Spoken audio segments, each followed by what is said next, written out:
You're listening to the Leading Healthy Creative Teams podcast with Matt Curtis. This is the podcast that helps you take your creative team from wherever you are today to healthy and effective. Hey friends, thank you so much for joining me this week on the Leading Healthy Creative Teams podcast. Over the next 2 weeks, I'm going to be talking about adding people to your team. Now, I want you to hear this. This doesn't mean that you're adding paid staff to your team. This can also apply to adding volunteers to your team. One of the challenges that we often run into with our creative teams is that there's just so much going on. I recently saw a post from someone on Facebook where they went from multiple people on their team down to just a couple, and they're still trying to get everything done that they normally need to get done. These are the types of problems that are very common for church creative teams. And I found that when we don't have a clear pathway toward getting more help, the help that we need, or reducing the volume of work that we produce, we create a really unhealthy environment that leads to toxicity, it leads to burnout, it leads to a lot of really bad things. In order to combat that, it's best to be equipped. And when I say equipped, I mean we're ready to bring somebody on the team right now as the opportunity becomes available to us. There are times where we have a very clear pathway for adding someone to our team. We have a volunteer recruitment weekend. Everyone in the church is promoting their ministries and the idea of serving. Or we have a formal job that we're offering somebody. So we're running the job in a variety of different places, and we're hoping to get candidates. What we need to do is we need to prepare for when we have someone that's ready to consider stepping into our ministry. We need to be able to evaluate what they bring to the table effectively. Let's say that your team is particularly gifted in terms of skills, but maybe you're not as strong in the systems area. Well, if somebody else comes to the table and says, hey, I want to serve in your ministry, or I'm looking to be hired in your department, and they represent skills, they have a lot of skills again, you're going to continually push towards this imbalance. You're going to need some people on your team that are good at systems. You're going to need some people that are good at imagination. You're going to need some people that are good at, you guessed it, heart.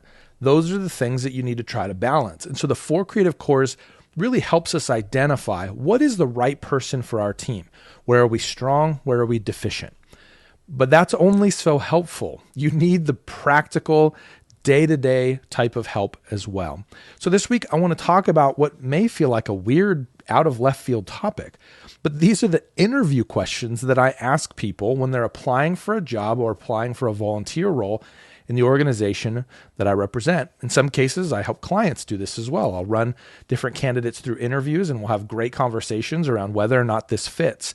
And what's wonderful about me coming in from the outside, at least from my perspective, is that I can get this really broad picture of what are the needs of the organization that I'm serving, but I don't get lost in sort of feeling the pressure of the moment. There were so many times for me where, as I'm leading a creative team, I felt the pressure of not having enough personnel. It led us to move forward with candidates that over time weren't the best addition to the organization. You may not want to ask all of these exact questions, or you may have a stack that you've built over time.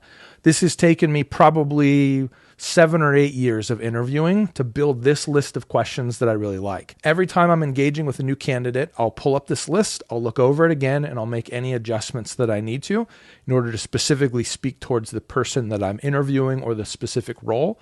I want to share these questions with you this week because having questions to ask isn't really the goal of an interview. You want to know why you're asking the questions. So I'm going to give you both the question itself, and then I'm going to give you an underlying layer as to why this question is important and what it does for me in my assessment. These questions are going to be the free download in the Creative Bites email newsletter this week. So if you are hearing this podcast and are wondering if this resource is available anywhere, it is. Go to lunchtimeheroes.co. Find resources, and you can click on the past resources link there, and you'll have all of those things as well as all of the past freebies that have been sent out. Once you're there, sign up for the email newsletter. You'll get these resources directly sent to your inbox. I don't use this email as a platform to be a heavy selling tool for me. I don't have like 7 funnels that I can run you through to make millions of dollars. I do promote my cohort, the Creative Leadership cohort, every once in a while, usually as a new one launches, in case that's something that you see as the right next step for you as you grow in your leadership as a creative leader in the church. The goal for all of this is to help equip church creatives with the tools and the resources that can help them build healthy creative teams. That's what I'm all about, helping churches build healthy creative teams. I always love starting my interviews, especially because this is church context. So if you happen to be listening and you're not part of a church, you're going to wonder why the first question here is, how did you come to know Christ? Usually other people on the team are also going to be digging into this. So this is less of you have to have your concordance out to make sure they cite the right passages, but this is more for you to get insight into the story behind them coming to know Christ. I have had candidates who could not answer this question well. And for me, that's a red flag. Even though I wasn't the theological interview, I really want people who understand why they believe what they believe on my team. And the reason is because if you don't have a sound grasp of theology or even what you believe theologically, I'm separating those two out. Let's say that you have some solid convictions personally, but they don't always line up with the company line of the organization, of the church that you're serving. In a way, that's fine. I just need to know where you stand. And I also need to be able to identify, are there going to be any overlaps here that are good, or are there going to be any conflicts here that are bad? I've had people on my team that theologically come from a different background and have a different perspective. I've had some of those go really well, and I've had some of those go pretty poorly. And it's important that you see those things because you're the one who's going to be managing these people. You need to be able to navigate these complexities because this is a part of managing. It also helps you understand where they're coming from and a little bit of their background. So always start there. How did you come to know Christ? Second, I want to know, have you ever served at a church before? This is really important for me because I actually wasn't inclined to go into church ministry because of cautions, and I think wise cautions, that my dad shared with me prior to me joining a church staff. Working at a church is hard. I need to know if this person who's sitting across the table from me or on the other end of the Zoom call, do they have experience in this environment? And if they do, what are some of the challenges that they faced? I want to hear what their perspective is. If they say they haven't, my goal in interviewing is not to convince or coerce anyone to want to work at this place or to accept this role. I want to pull the curtain back. And in some cases, I want to say, these are the specific problems that we have. Do you feel like you're capable of being able to help lean in and solve some of these problems? Do you think you're capable of navigating this complexity to help lead us to a healthier and a more effective place? That's what I'm trying to do in my interview. So this sub point here in question number 2, if they haven't worked at a church, I want to walk through these things. Hey, do you think it's going to be tricky to work where you worship? What do you think about that? Tell me some more. What about decisions that you don't agree with? How are you going to handle that? Do you submit to leadership here? Does submitting to leadership mean every single purchase is in question? What does that look like? Unpack that a little bit. Well, seeing how things function frustrate you. And I met some people that they did not like how things ran behind the scenes. Sorry. I would love for you to be able to see that ahead of time. And that's what this conversation is really focused around. And the last area that I think is reasonable to kind of unpack. What if you don't agree with certain financial decisions? Each of these questions, you don't have to ask all 4 of them, but each of these kind of points to a different type of challenge that exists in working for a church. So we've had some people that I've worked alongside that they had some real trouble with the financial decisions that were being made. Part of that is because it's centered a little bit more on their job than maybe that would on a kids ministry person. So think about the context, think about the role that you're asking somebody to step into, and then think about what is the next logical kind of caution or warning to give them some insights on what it's like to serve on a church staff. From here, we've really gotten all of the church questions out of the way. There's only 2. Tell me about how you came to know Jesus. Talk to me about working in a church. Have you done it? If you haven't, tell me a little bit about what you anticipate might be difficult. Now we're shifting off of those questions and on to trade questions. First, tell me a little bit about your background with your trade. And so I usually replace your trade with, tell me a little bit about your background as a graphic designer. Tell me about, where you come from. Did you go to school for it? You self-taught? Talk to me a little bit about that. I always love keeping it really open-ended. I don't ask specifically, tell me about a specific thing about design. I say, tell me about it. I want to know where they go with it. What is it that this candidate is driven by when it comes to applying their trade, in this example, graphic design, toward the mission of the church? Why is that happening? You're going to learn a little bit more about this candidate when they talk about whatever it is that they start talking about when you say, tell me about it. I think that's a very wise practice. I have found that to be very beneficial in my own interviewing practices, where I will leave the door open for them to have the conversation. So we want to hear a little bit more about their background. Next, how do you balance excellence in your trade and accomplishing the church's mission? We're going for it here. That's great that you're good at your thing, but we're here to accomplish the mission of the church. You're already dripping values to this person, this candidate, in the conversation that is 4 questions deep now. Have you ever thought about this tension? Oftentimes they haven't. But if they have, then you get to learn a little bit more about what they have to say about it, what they have done thinking around. It's okay if they haven't really thought about it. This is the beginning of them thinking about it. Because as you lead them, you're going to want to continue to stoke this idea of how do we leverage our trade to serve the mission of the church? The 5th question, how do you navigate last-minute changes? They are going to happen. You will learn a lot in this answer. What you're trying to do here is you're trying to reveal, how does this person think? If they say I get really frustrated, if they say I get angry, if they say I get stressed, those are all okay things. Then follow up with, okay, so then how do you cope with that? How do you get past that?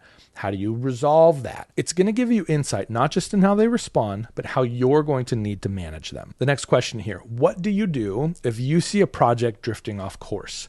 Here we're looking for ownership. How much does this potential candidate own the things that they see? Do they see a problem coming and just ignore it? Do they not have the content that they need, but instead of being proactive and going to solve the problem, they just sit at their desk and wait for the ministry leader to come to them and basically throw gasoline on the fire that's already there? You're looking for that proactivity and ownership. How much does this person own the problems that they see in their life? Next, we want to know, how do you handle stress? The reality is that everything in the creative sphere has a high stress level. It's just part of the nature of the creative industry. There are a lot of different people participating in the different projects. There's information coming from multiple sources. There are deadlines, there's outside vendors, there's strategy, there's technology. There's a lot of opportunity for the ball to drop on creative projects. So how do they handle stress? Some people will say, I put my head down and I power through it. Other people will say, I have to go for a walk. This is another clue in terms of how you need to lead and manage this person, but also how you can support them well as a boss, but also as a human being. If you have somebody on your team that's very stress prone, there's nothing wrong with that, but it means that you need to be proactive in helping them manage that well as a leader and as one who cares for them. How well do you take direction? I've had people on my team who do not take it well and they push back really hard. And I have others that don't even question things. They literally just execute and get it done. Helpful to know which of those 2 they are or where they land in the middle. How do you take direction? How do you go about elevating concerns or issues to leadership? The creative endeavors of the church are unique because so many other departments have to contribute in order for things to be functioning. What this does is this gives you a very clear picture into the health of an organization through the creative team. That's a piece of why I'm so focused on healthy creative teams, because I believe that it has the potential to radiate out and create health in the rest of the organization. The reason that you want to ask this person that you're potentially adding to your team how they handle this stuff, how do they elevate these concerns to leadership, is because there will be concerns and there will be issues. If somebody on your team isn't going to lean into the issues that are being presented to them, or at least bring them up to leadership in a healthy way, it's going to be problematic for them over the long haul. And so if they say, I don't anticipate there's going to be any issues, then it's reasonable to push back and say, I guarantee you there will be issues. How will you respond to that? This is a real important one for their own benefit and their own well-being. You need them to be proactive in pursuing healthiness. Part of that is, hey, I'm having a problem with this person. Hey, I'm frustrated by this situation. Hey, this is a problem that I noticed. How do we resolve it? That's what you need, somebody who's proactive about bringing these things to leadership. However, there's also a line here to say, I don't dictate how problems are solved. I had one conversation with a potential candidate, and essentially we asked what happens if you get a last minute project, and their response was, I'm going to tell them they can't have it done. That didn't work for us culturally, and so we didn't move forward with that candidate. You're trying to understand, how do they bring these things up? And so if they bring something up to leadership and they say, I'm going to tell leadership this is what they need to do, that probably won't go over too well. How about you present it to leadership and then you trust that they'll solve it as is appropriate? Next, what type of personalities are the most difficult for you to work with? I know there's tests that will reveal this. There's strength finders and Enneagram and DISC. I really like hearing this from the individual person. It tells me if they're self-aware or not. It tells me if they've spent any time at all working on getting better at interacting with people that are different than them or are a particular struggle.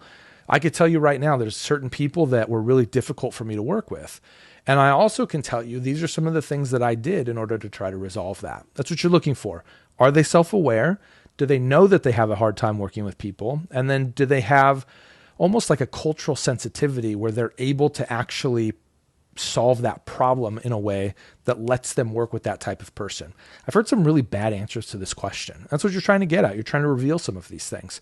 How is it that you try to approach people that you struggle with in a way that's effective, that leads to a positive working relationship? Now, the last 3 questions, we're going to shift a little bit more toward this idea of serving in a church.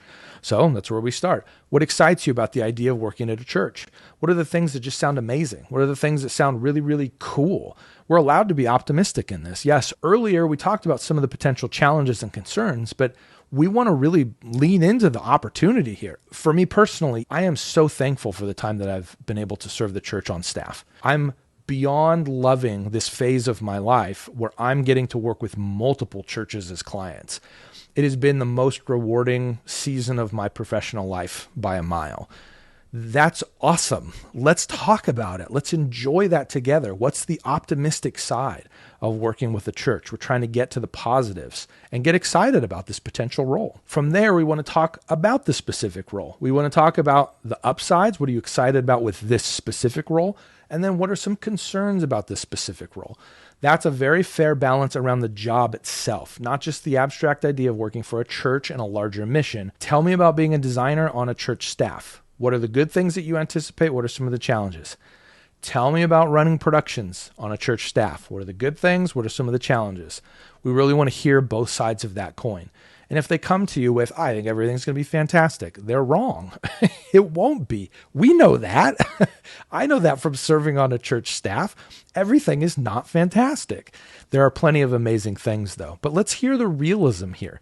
Do they have a good perspective on how this will be? And then the last question here, tell me about areas in your skill set that you're wanting to get better at. The way that I phrase it, tell me about skills or areas that you want to improve on in your work. How do we identify in our own skill set where we're lacking? Those are the types of things that we want to surface here. Does this candidate have the ability to evaluate themselves? Can they critique their work? Do they see blind spots or weaknesses in their own ability to create content or create artwork? Those are the things that we're trying to figure out, and this last question does it. Philosophically, for me, when I approach an interview, I'm looking to let the candidate do as much talking as possible, and for me to guide the conversation toward these different topics. I usually start the conversation to say, all right, I have a handful of questions that I'm going to be asking you, and I'm going to be paying attention to the answers that you give, but I'm going to be focusing on taking notes that give me the insights I need in order to make a decision. I want to make sure it's very clear that I'm paying attention and that I'm engaged, but also that they know that if they hear typing on a Zoom call, or if they see me writing notes as we're talking, I'm just trying to capture some of the things that are really good things to capture. I'm also a fan of being very friendly and being very relational in the conversation. If this is just a transactional encounter, then I'll just send you the questions and we won't take each other's time. You answer them on your own and give them back to me, and then I have my answers. That's not at all how I want to approach this. So I keep it very natural and very casual in the sense that I do have a list of questions, but I want to hear their heart behind the things that are happening. There are times in the conversation where, when I feel like it's appropriate, I will share information about myself as well. Man, I love what you're saying there. I had this happen to me in a similar type of environment. It was a last minute project. This was the type of thing that happened. I love the way that you've responded to this because I've seen the same thing work in my own career. Here's why I do that. I want people to be affirmed when they are giving answers that I see to be very good answers.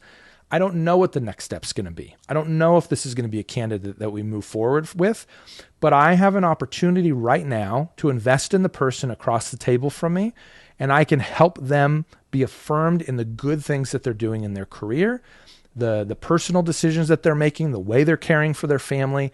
When I hear things that are good things that are surfacing, I want to bring those up. I want to call them out. I want to affirm them and celebrate them, because this is my way of helping them see that they're on the right track, whether they get the job or not. To wrap up every interview, I do two things. I thank them for their time. Hey, thank you so much for taking the time to have this conversation. Really appreciate your insights and appreciate the thoughtfulness that you shared and that you showed in the way that you responded to these questions. Then I give them clarity about what's happening next. The next step here is for me to reconnect with the hiring manager. We're going to go over our notes, and then we're going to have a discussion about all of the different candidates that we've had conversations with, and then someone will be in touch with you shortly in terms of the next steps in the process. I don't always know all of the next steps. I don't always know a time frame, and so I don't make promises with regards to that. Even if I have a time-sensitive next step, in 2 days we'll get back to you. You'll hear from us by the end of the week. I've actually stopped sharing that information because I found all it does is it adds stress if we miss the mark on our end. So let's say I'll let you know by Friday and something happens, big problem happens in the office, and we're not able to get back to them by Friday. Well, now this poor candidate is sweating bullets over the whole weekend. I guess I didn't get the job. I didn't hear back from them. That's miserable. And so I always try to be as clear as possible that there is a next step. We will let you know when we are able to let you know. And then internally, we do our best to have all of those conversations as quickly as possible. There's a good chance that you don't govern the process when it comes to hiring, but you have a small piece of it. And that's where these questions fit. I didn't govern the entirety of our hiring process. I just got to speak in when I was having candidates apply for roles that were under my purview. Know that these questions are really designed to be for your piece of the interview process, but I hope that they're helpful for you as you begin to navigate. How do we add people to the team? I mentioned this in the beginning, but I just want to bring it up one last time. This is for paid staff as well as volunteers. I'm a big fan of getting to know our volunteers on a very deep level. I want to understand who these people are and the way that they're serving with us in the ministry. Just because they don't get a paycheck doesn't mean that I can't invest in them. I'm going to invest in anybody that God puts under my care, whether they're paid or whether they're volunteer. For me personally, that's a line that I've drawn as a leader. Anybody who's under my care for any amount of time, I'm going to do my best to grow them and invest in them as much as possible. Thanks for listening to this episode of Leading Healthy Creative Teams. This podcast is just one of the ways Lunchtime Heroes helps build healthy creative teams in the church. Stay up to date on the latest by signing up for the Creative Bites email at lunchtimeheroes.co.